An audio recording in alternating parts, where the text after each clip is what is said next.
Sir பொதுவா இந்த சனி பெயர்ச்சி குரு பெயர்ச்சி ரெண்டுமே ஒரு சில ராசிக்காரர்களுக்கு நல்லபடியா அமையும் and ஒரு சில ராசிக்காரர்களுக்கு சரியா அமையாது. அப்படி நல்லபடியா அமைஞ்சா எந்த அளவுக்கு இம்பாக்ட் இருக்கும், அப்படி சரியா அமையலன்னா எந்த அளவுக்கு இம்பாக்ட் இருக்கும் சார்? இது பொதுவா முதல்ல ஒரு விஷயத்துல நான் முரண்படுறேன். இந்த பெயர்ச்சின்றது எல்லாருக்கும் ஒரே விதமான பெயர்ச்சி இருக்காது. சரி, இப்போ பொதுவாக வந்து சனி பெயர்ச்சிக்கு தான் வந்து எல்லாருமே பயப்படுவாங்க. குரு பெயர்ச்சி வந்து எல்லாமே நல்லது மட்டும் தான் நடக்கும் அப்படின்ற மாதிரி சொல்லுவாங்க. ஆனால் நீங்கள் சொல்கிறத பார்த்தா இந்த குரு பெயர்ச்சியிலும் இந்த மாதிரி கெடுதலும் நடக்கக்கூடிய வாய்ப்புகள் இருக்குல்ல, அதான் ஏன் சனி பெயர்ச்சி மட்டும் பார்த்து பயப்படுறாங்க? அதுதான் நம்ம எப்போவுமே எந்த விஷயத்தை பார்த்து பயப்படுறோமோ அதை சாமி ஆக்கிடுவோம். யானையை பார்த்து அந்த காலத்தில் காட்டில் பயந்தான், உடனே ஒரு பிள்ளையாராக்கிட்டான்.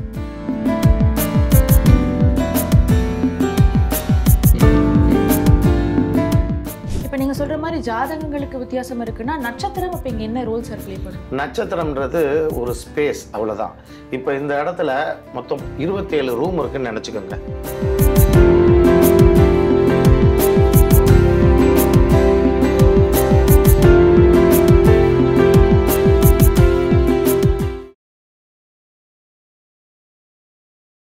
சாதாரண முறைப்படி ஜோதிடம் பார்க்காம மகா ஜோதிஷன்ற ஒரு வித்தியாசமான முறைப்படி ஜோதிடம் பார்த்து ஜோதிடர்களுக்கே ஆசிரியராக விளங்கக்கூடிய ஏவிஆர் சதீஷ்குமார் சார் தான் இன்னைக்கு நம்ம நிகழ்ச்சியில கலந்துக்க இருக்காரு. அவர்கிட்ட குரு பெயர்ச்சி, சனி பெயர்ச்சி, ஜோதிடம் சார்ந்த சில சந்தேகங்களை கேட்டு தெரிஞ்சுக்க போறோம். வாங்க நிகழ்ச்சிக்குள்ள போலாம். வணக்கம் சார். வணக்கம்மா. நீங்க வந்து மகா ஜோதிஷன்ற ஒரு முறையில வந்து ஜோதிடம் பாக்குறீங்க. மற்றவங்க ஜோதிடம் பார்க்கறதுக்கும் இந்த முறைக்கும் என்ன சார் வித்தியாசம்? ஒரு வித்தியாசமும் கிடையாது, எல்லாம் ஒரே ஜோதிடம் தான். இது பட்டை தீட்டப்பட்ட அரிசி, அது பட்டை தீட்டப்படாத அரிசி. என்னென்னா ஜோதிடம் வந்து ஒரே ஜோதிடத்தை தான் எல்லாரும் திரும்ப திரும்ப நம்ம பண்ணுவோம். எப்படி 7 சப்தஸ்வரங்கள் தான் இருக்குது மொத்தமே. இந்த சப்தஸ்வரத்தில் இத்தனை பாட்டை போட்டுக்கிட்டே இருக்கிறாங்க, இன்னும் கேட்டுக்கிட்டே இருக்கோம் இல்லையா? அதுபோல் ஜோதிட புத்தகங்கள் எல்லாம் ஒரு காலகட்டம் வரைக்கும் தான் புத்தகங்கள் உருவானது. அதில் வந்து நிறைய அப்டேட்டடான வெர்ஷன் இல்லை. இன்றைக்கி என்னெல்லாம் நம்ம இந்த புற உலகத்தில் பார்த்துட்ருக்குறோமோ, இப்போ நம்ம என்னெல்லாம் பார்க்குறோம், ஒரு ஏரோப்ளேன் பார்க்குறோம், ஒரு கப்பல் பார்க்குறோம், ஒரு கம்ப்யூட்டர் பார்க்குறோம், பென்ட்ரைவ் பார்க்குறோம், செல்ஃபோன் பார்க்குறோம், இன்னும் வேறு என்னென்னோ ப்ரொஜெக்டர் பார்க்குறோம். இதெல்லாம் பழைய ஜோதிட முறைகளில் சொல்லியிருக்காங்களான்னு பார்த்தா எதுவும் சொன்னதில்லை. இப்போ ட்ரெயின் போதே, இந்த ட்ரெயினை எங்கேயாவது சொல்லியிருக்காங்களா இந்த ஜோதிட புத்தகத்தில்? ஒரு புத்தகத்துலையும் கிடையாது. இதெல்லாம் இப்படி ஒரு வாகனம் உருவாகுன்றது கூட இந்த புத்தகம் எழுதின காலங்களில் யாருக்குமே தெரியாது. அப்போது இந்த காலகட்டத்தில் இதெல்லாம் அனுபவிச்சுட்ருக்கோம். அப்போ இது கிரகங்கள் உருவாக்குனதாக தானே இருக்க முடியும். அப்போது மனிதன் உருவானது கிரகங்களால் தான், இறைவன் உருவானது கிரகங்களால் தான் அப்படின்னு எல்லாமே சொல்லிகிட்ருக்குறோம். அப்போ இந்த பொருட்கள் உருவானது மட்டும் எப்படி தன்னால் உருவாகுமா? கிடையாது. அப்போ அதையும் கிரகங்கள் தான் உருவாக்குச்சு. அது எந்த கிரகங்கள் உருவாக்குச்சு, இது ப்ராக்டிக்கலாக எப்படி அப்ளை ஆகுது, இதை எந்தெந்த கிரகங்கள் செயல்படுத்துது அப்படின்றதையும் சேர்த்து அதையே பழைய முந்தையில் புதிய கல் அப்படின்ற மாதிரி ஒரே விஷயத்தை தான் கொடுக்குறோம். அவ்வளோதானே தவிர வேறு எல்லாம் ஒன்று தான், எல்லாம் ஒரே ஜோதிடம் தான். சார் பொதுவாக இந்த சனி பெயர்ச்சி குரு பெயர்ச்சி ரெண்டுமே ஒரு சில ராசிக்காரர்களுக்கு நல்லபடியாக அமையும் and ஒரு சில ராசிக்காரர்களுக்கு சரியாக அமையாது. அப்படி நல்லபடியாக அமைஞ்சா எந்த அளவுக்கு இம்பாக்ட் இருக்கும், அப்படி சரியாக அமையலைன்னா எந்த அளவுக்கு இம்பாக்ட் இருக்கும் சார்? இது பொதுவாக முதல்ல ஒரு விஷயத்தில் நான் முரண்படுறேன். இந்த பெயர்ச்சின்றது எல்லாருக்கும் ஒரே விதமான பெயர்ச்சி இருக்காது சார். அதான் நானும் கேட்க நினைச்சேன். இந்த உலகத்துல கிட்டத்தட்ட 600 கோடி மக்கள் இருக்காங்க அண்ட் 12 ராசிகள்னு எடுத்தா தோராயமா வந்துட்டு 50 கோடி மக்கள் ஒரு ராசியில இருப்பாங்க. இப்போ மேஷ ராசி அண்ட் ரிஷப ராசிக்கு வந்து நல்லா இருக்கும்னா அந்த 50 கோடி மக்களுக்கும் ஒரே பலன் தானா? உங்களை மாதிரி நானும் அதுதான் சொல்லணும்னு நினச்சேன். என்னென்னா இந்த 50 கோடி பேருக்கும் ஒரே மாதிரியாக இருக்கும். இப்போ ஒரே மாதிரி தான் பயிற்சி நடக்கும்.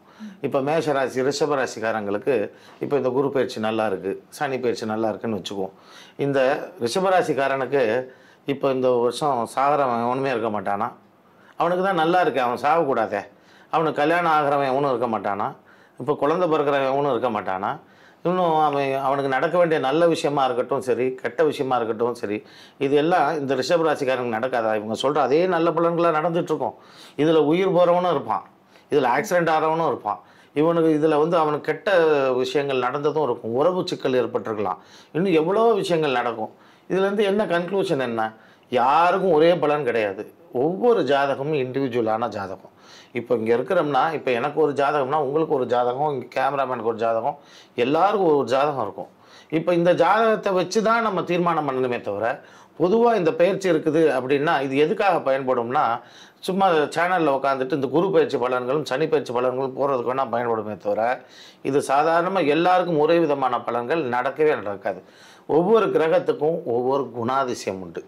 அந்த குணாதிசயத்துக்கு தகுந்த மாதிரி தான் கிரகங்கள் வந்து இயங்கும். அவங்களுக்கு வேறு மாதிரி இயங்க தெரியாது. எவ்வளோதான் முயற்சி பண்ணாலும் நான் உங்களை மாதிரி மாற முடியுமா? இப்போ நீங்கள் எவ்வளோதான் முயற்சி பண்ணாலும் என்ன மாதிரி மாற முடியுமா? மாற முடியாது. நீங்கள் தான், நான் தான். அதே தான் குருன்ற பிளானட், அதுக்கு ஒரு கேரக்டர் உண்டு. அப்போ ஒரு இடத்த பார்த்து அந்த இடத்த வந்து பெருசு பண்ணணும், அகலப்படுத்தணும், விசாலப்படுத்தணும், அந்த அறிவை வந்து பெருசு பண்ணணும். அறிவு மட்டும் கிடையாது, அவர் எந்த விஷயத்தை பார்த்தாலும் அதை விரிவாக்கம் பண்ணுறது தான் குருவுக்கு தெரியும். அவருக்கு வேறு எதுவும் தெரியாது. அவர் ஒரு நல்ல விஷயத்தை பார்க்குறாரு அப்படின்னா அந்த நல்ல விஷயத்த விரிவாக்கம் பண்ணி தருவார். இப்போ அவர் ஒரு கெட்ட விஷயத்தை அதே குரு பார்க்குறாருன்னா அவர் என்ன பண்ணுவார்? கெட்டதை ஒன்றும் இல்லாமல் ஆக்க மாட்டார், அந்த கெட்டதை விரிவாக்கம் பண்ணிடுவார். அவருக்கு தெரிஞ்சது என்ன? விரிவாக்கம் செய்கிறது மட்டும்தான் அவருடைய வேலை. எதையும் பெருசுபடுத்துறது மட்டும்தான் அவருக்கு தெரியும். அப்போ உங்களுடைய பணத்தை கொடுக்கக்கூடிய ஒரு ராசியை குரு பார்த்தா எதை விஸ்தாரம் பண்ணுவார்? பணத்தை அதிகரிப்படுத்துவார். உங்களுக்கு வியாதியை கொடுக்கக்கூடிய ஒரு ராசியை அதே குரு பார்க்குறாரு அப்படின்னா உங்கள் வியாதியை தான் கொடுப்பாரே தவிர அதைத்தான் அதிகப்படுத்துவாரே தவிர ஒன்றும் புதுசாக கொடுக்க மாட்டார். ஆனால் நம்ம பாரம்பரிய முறையில் எப்படி சொல்லியிருக்காங்க அப்படின்னா, இது 6ஆம் வீட்டை குரு பார்த்தா சத்ரு ஜெயம் அப்படின்வாங்க. அதாவது எதிரிகள் இல்லாமல் போவாங்களாம், வியாதி நிவர்த்தி ஆகுமா, வழக்கு நிவர்த்தி ஆகுமா, இப்படியெல்லாம் வந்து நம்ம பாரம்பரிய முறையில் சொல்லியிருக்கிறாங்க. ராசியை கொண்டு பலன்கள் சொல்லுவாங்க, அது ஒரு முறை. ஆனால் அதிலிருந்து மாறுபட்டது தான் மகா ஜோதிஷ். இது வந்து எல்லாருக்கும் ஒரே விதமான பலன்கள் கிடையாது, ஒவ்வொரு ஜாதகமும் வித்தியாசப்படும். சரி, இப்போ பொதுவாக வந்து சனி பயிற்சிக்கு தான் வந்து எல்லாருமே பயப்படுவாங்க. குரு பயிற்சி வந்து எல்லாமே நல்லது மட்டும் தான் நடக்கும் அப்படின்ற மாதிரி சொல்லுவாங்க. ஆனால் நீங்கள் சொல்கிறத பார்த்தா இந்த குரு பயிற்சியிலும் இந்த மாதிரி கெடுதலும் நடக்கக்கூடிய வாய்ப்புகள் இருக்குல்ல, அதான் ஏன் சனி பயிற்சி மட்டும் பார்த்து பயப்படுறாங்க? அதுதான் நம்ம எப்போவுமே எந்த விஷயத்தை பார்த்து பயப்படுறோமோ அதை சாமி ஆக்கிடுவோம். யானையை பார்த்து அந்த காலத்தில் காட்டில் பயந்தான், உடனே ஒரு பிள்ளையாராக்கிட்டான். அப்போது ஆயுதத்தை பார்த்து எதிரிகள் வந்து ஆயுதத்தை தாக்குறாங்கன்றதுனால ஒரு அருவாளை நட்டு அதை சாமி ஆக்கிட்டான். குரங்கு வந்து தொந்தரவு பண்ணுதுன்றதுனால ஒரு அனுமனை உருவாக்கி அதை சாமி ஆக்கிட்டான். எல்லாத்தையும் எதை கண்டு பயப்படுறானோ அதெல்லாம் இறைவனாக்குறது நம்மளுடைய பழக்கம். எல்லா கிரகத்தையும் வந்து புதன், குரு, செவ்வாய், சுக்கிரன்னு சொல்கிறீங்க. ஆனால் இந்த சனியை சொல்கிறது இப்போ மட்டும் எல்லாரும் சனி பகவான் அப்படின்னு ஏன் சொல்கிறீங்க? அவருக்கு மட்டும் பகவானை ஏன் கொண்டு வந்து போடுறீங்க? ஏன்னா உங்களுக்கு உண்டான பயம், அவ்வளோதான். கிரகங்கள் என்றைக்குமே அச்சு பெசராமல் அதனுடைய குணங்களில் தான் இயங்குது. இப்போ குருக்கு ஒரு கேரக்டர் சொன்னேன் இல்லையா, சனிக்கு ஒரு கேரக்டர் உண்டு. அது என்னன்னா சுருக்கணும் அல்லது உங்கள் எனர்ஜியை நில்லாக்கணும், ஜீரோவாக்கணும். அதுதான் அதோடைய வேலை, டெம்பரரியாக ஆக்கும்.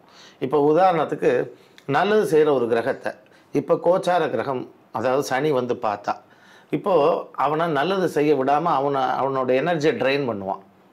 அப்போ நல்லது செய்ய முடியாது, அது நமக்கு கெடுதல். இப்போது உங்களுக்கு கெட்டது செய்யக்கூடிய ஒரு கிரகத்தை, அதாவது உங்களுக்கு வியாதி தர்ற மாதிரி இருக்க வேண்டிய ஒரு பாவத்தை சனி வந்து பார்க்க போகிறான். சனி பார்த்தா என்ன பண்ணுவான்? அவனையும் இல்லாமல் செய்வான், ட்ரெயின் ஆக்கிடுவான். அப்போ உங்களுக்கு கெட்டது நடக்காது. அப்போது கெட்டது ஒரு இடத்துல நடக்கலைன்னா என்ன நடக்கணும்? நல்லது அந்த இடத்துல நடந்துடணும் இல்லையா? அப்போ இவரால் கெட்டதும் செய்ய முடியும், நல்லதும் செய்ய முடியும். குருவாலையும் நல்லதும் செய்ய முடியும், கெட்டதும் செய்ய முடியும். இப்படி அத்தனை கிரகத்தினாலையும் நல்லதும் செய்ய முடியும், அத்தனை கிரகத்தினாலையும் கெட்டதும் செய்ய முடியும். உனக்கு என்னப்பா சுக்கிரதசை நடக்குது, நீ அட்டகாசமாக மேலே வந்துடுவான்னுவாங்க. சுக்கிரதசையில் பிச்சை எடுத்தவன் எத்தனை பேர் இருக்கான் தெரியுமா? அதே சுக்கிரதசையில் கோடீஸ்வரனானவன் எத்தனை பேர் இருக்கான் தெரியுமா? சனி தசையில் கோடீஸ்வரனானவன் எவ்வளோ பேர் இருக்கான்? பிச்சை எடுக்கிறவன் எவ்வளோ பேர் இருக்கான்? ஒவ்வொன்றுத்துக்கும் வித்தியாசம் உண்டு, ஒவ்வொரு ஜாதகத்துக்கும் வித்தியாசம் உண்டு. இப்போ நீங்கள் சொல்கிற மாதிரி ஜாதகங்களுக்கு வித்தியாசம் இருக்குன்னா நட்சத்திரம் அப்போ இங்கே என்ன ரோல் சார் ப்ளே பண்ணும்? நட்சத்திரம்ன்றது ஒரு ஸ்பேஸ், அவ்வளோதான். இப்போ இந்த இடத்துல மொத்தம் 27 ரூம் இருக்குதுன்னு நினச்சிக்கோங்க. இப்போ 27 ரூம்லேயும் ஒரே மாதிரியாக இருக்கும். இந்த ரூம் வந்து இப்போ ஏசி போட்டிருக்கும், பக்கத்து ரூமில் நான் ஏசியாக இருக்கும், அதுக்கு அடுத்த ரூம் வந்து பாத்ரூமாக இருக்கும், இந்த பக்கம் கிச்சனாக இருக்கும். ஒவ்வொன்றுத்துக்கும் ஒவ்வொரு தன்மை. கிச்சன்னா அங்கே என்ன பண்ண போகிறாங்க? சமைக்க போகிறாங்க. பாத்ரூம்னா குளிக்க போகிறாங்க. அப்போ ஒவ்வொன்றுத்துக்கும் ஒரு தன்மை உண்டு. இதுபோல் இந்த 27 நட்சத்திரங்களுக்கும் ஒவ்வொரு குணங்கள் உண்டு, ஒவ்வொரு தன்மை உண்டு. அந்த தன்மை மேலே அந்த தன்மை தான் வந்து உங்களை இயக்கணும். இப்போ எப்படி? இப்போ நம்ம எல்லாம் 9 கிரகம், நீங்கள் ஒரு கிரகம், நீங்கள் குருவாகவே இருந்துக்கங்க, நான் சனியாகவே இருந்துக்க போகிறேன். இப்போ கேமராமேனும் புதனாக இருந்துக்கிட்டோம், ஒவ்வொருத்தரும் ஒவ்வொரு குணம். இப்போ நான் இந்த ரூமில் இருக்கும்போது நான் என்ன பண்ணணும்? பேசணும், அதை நீங்கள் படம் பிடிக்கணும். இது நான் கிச்சனில் இருக்கும்போது நான் ஏன் அங்கே வந்து பேசணும்? நான் எடுத்து போட்டு என்ன இருக்குதோ எடுத்து சாப்பிடுவேன். பாத்ரூம் போயிட்டு நான் ஏன் சாப்பிடணும்? அப்போது ஒவ்வொருத்தரும் ஒவ்வொரு இடத்துல எந்த இடத்துல இருக்கிறானோ அந்த குணத்தை அவன் பிரதிபலிப்பான். அப்போது ஒவ்வொரு கிரகங்களும் இந்த நட்சத்திரம்ன்ற இந்த அறையில் எந்த அறையில் இருக்கோ அதுக்கு தகுந்த மாதிரி அவங்க ரியாக்ட் பண்ணுவாங்க. அவங்கள தன்னை வந்து வெளிக்காட்டிக்குவாங்க. எங்கே சந்தோஷமான ஒரு இடத்துல ஒரு நல்ல கண்ட்ரோல்டு ஒரு ரூமில் இருந்தால், வெப்பம் இல்லாமல் கண்ட்ரோல்டான ஒரு ரூமில் இருந்தால் ஒரு ஹாப்பியாக இருக்கும். வெப்பம் மிகுந்த ஒரு ரூமில் ஒரு அனல் பக்கத்தில் நம்ம உட்காந்துருந்தா எப்படி இருக்கும்? கொஞ்சம் வேதனையாக இருக்கும். அப்படி தான் எந்த கிரகமாக இருந்தாலும் எந்த நட்சத்திரத்தில் நிற்கிதோ அதுக்கு ஒரு பலன் உண்டு. இப்போது ஒவ்வொரு 27 நட்சத்திரங்களுக்கு என்ன குணம்னீங்க இல்லையா, இந்த அறைகள் என்ன குணங்கள் கொண்டதாக இருக்குதோ அதுபோல தான் ஒவ்வொரு நட்சத்திரத்துக்கும் ஒரு குணம் உண்டு. அதே மாதிரி இப்போ வந்துட்டு சனி பகவான் இருக்கிற இடத்துல சூரிய பகவானும் வரும்பொழுது, சூரியன் வரும்பொழுது அங்கே வந்துட்டு கண்டிப்பாக செட்டே ஆகாது அப்படின்ற ஒரு விஷயத்த சொல்லுவாங்க. அது எந்த அளவுக்கு சார் இம்பாக்ட் கொடுக்கும்? சூரியனும் சனியும் 2 பேருக்கும் ஒரு குணம் உண்டா இல்லையா? இப்போ சூரியன்றது எப்படிப்பட்ட குணம்? உஷ்ணமானது. இப்போ சனி வந்து குளிர்ச்சியானது.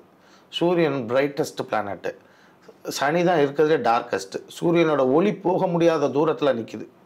அப்போது இது ஒரு வட்டம் சுற்றி வர்றதுக்கு இந்த மண்டலத்தை 30 வருடம் ஆகுது. அவ்வளோ மெதுவாக அது நகருதுன்னு அர்த்தம் கிடையாது. அவ்வளோ மெதுவாக நகர்ற அளவு தூரத்தை கொண்டது அது. இப்போது இது 2 பிளானட்டும் ஒரே ரூமில் ஒரே இடத்துல உட்கார முடியுமா? இப்போ நானும் என் ஃப்ரெண்டும் ஒரு ரூமில் விட்டால் ஒரு 4 நாள் கூட பேசிகிட்டு இருப்போம். எனக்கு பிடிக்காத ஒருத்தனை இதே ரூமில் விட்டு எனக்கு கதவை சாத்திட்டு போயிட்டீங்கன்னா என்னால் 2 நிமிஷம் இருக்க முடியுமா? அப்படி தான் இந்த சூரியனும் சனியும்.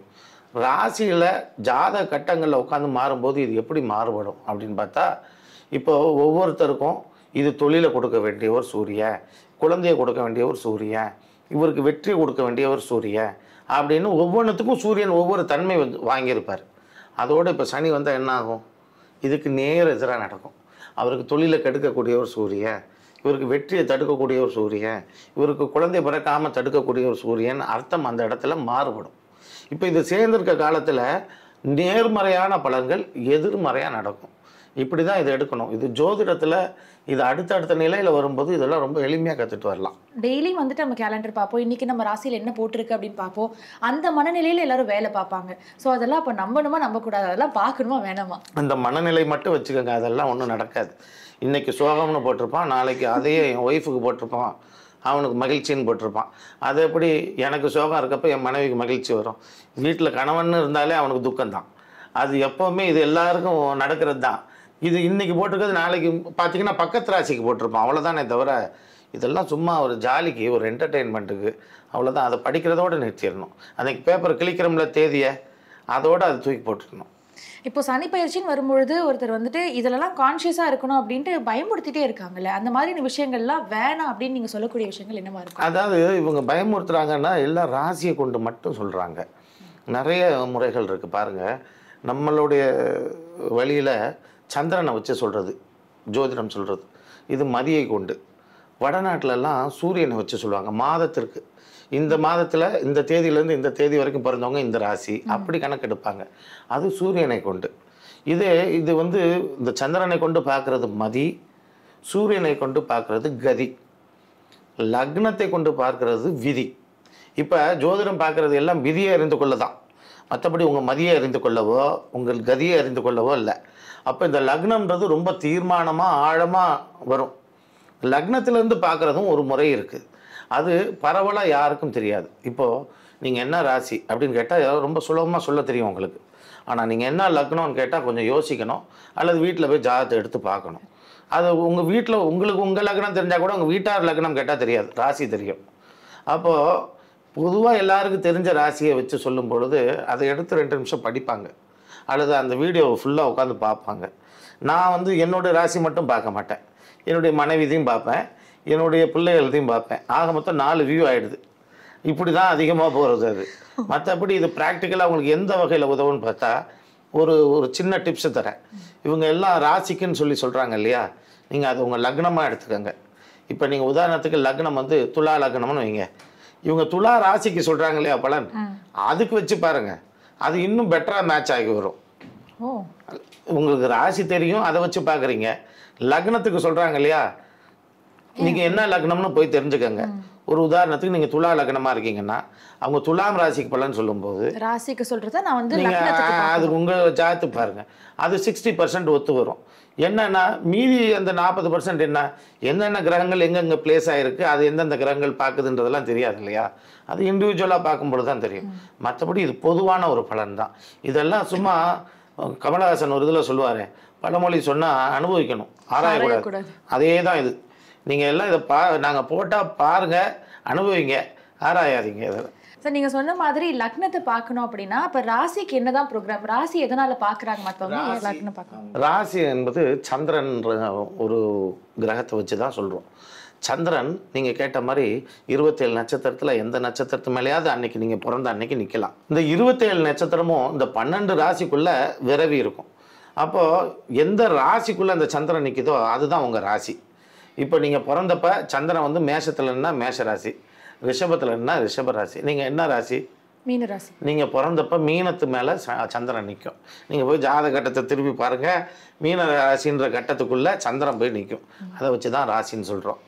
இந்த ராசி நீங்கள் இதுவாக இருக்கும் பொழுது லக்னம் எதுவாக வேணால் இருக்கலாம். மேஷ லக்னம். லக்னம் இந்த 12 லக்னத்தில் எந்த லக்னமாக வேணால் இருக்கலாம். அப்போ இந்த லக்னத்துக்கு அது உங்களுக்கு எந்த விஷயத்தை வேணால் கொடுக்கலாம். இப்போ எப்படின்னா மேஷ லக்னத்துக்கு 4ஆம் அதிபதியாக சந்திரன் வருவார். அப்போது அது உங்கள் கல்வியை குறிக்கும், உங்கள் தாயை பற்றி சொல்லும், உங்களுடைய வீடை பற்றி சொல்லும், நீங்கள் வாங்க போகிற சொத்துக்களை பற்றி சொல்லும்.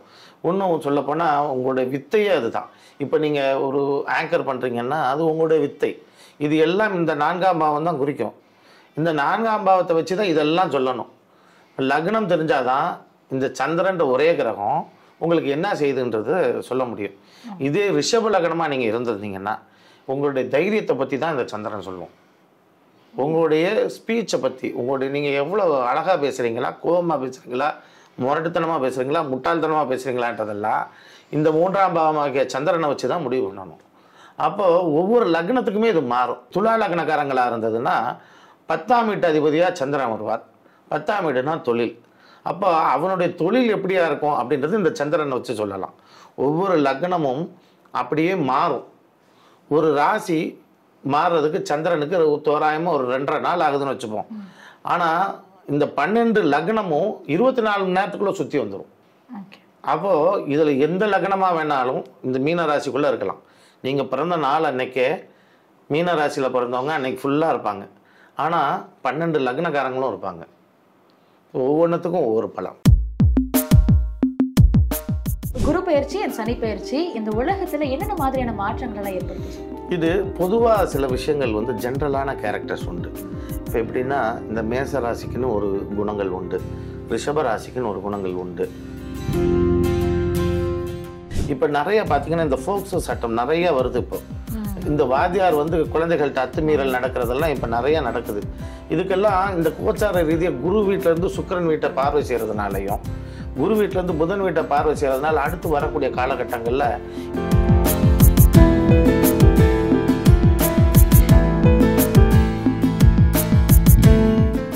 பொதுவாக வந்துட்டு நிறைய பேர் வந்துட்டு ஏதாவது கஷ்டம் அப்படின்னா நிறைய விஷயங்கள் சொல்லுவாங்க, பரிகாரங்கள் அதுன்னு ஒன்று சொல்லுவாங்க. அதில் முக்கியமான ஒரு விஷயம் வந்துட்டு வீட்டை வேணால் மாற்றிப்பாரு அப்படின்ற ஒரு வார்த்தையை சொல்லுவாங்க. ஸோ ஒருத்தருடைய புகழ் அந்தஸ்து எல்லாமே ஒருத்தர் இருக்கிற வீடு சார்ந்தும் அல்லது இடத்தை சார்ந்தும் வந்துட்டு இருக்கா சார்? இல்லை, அதுவும் ஒரு காரணமாக இருக்குது.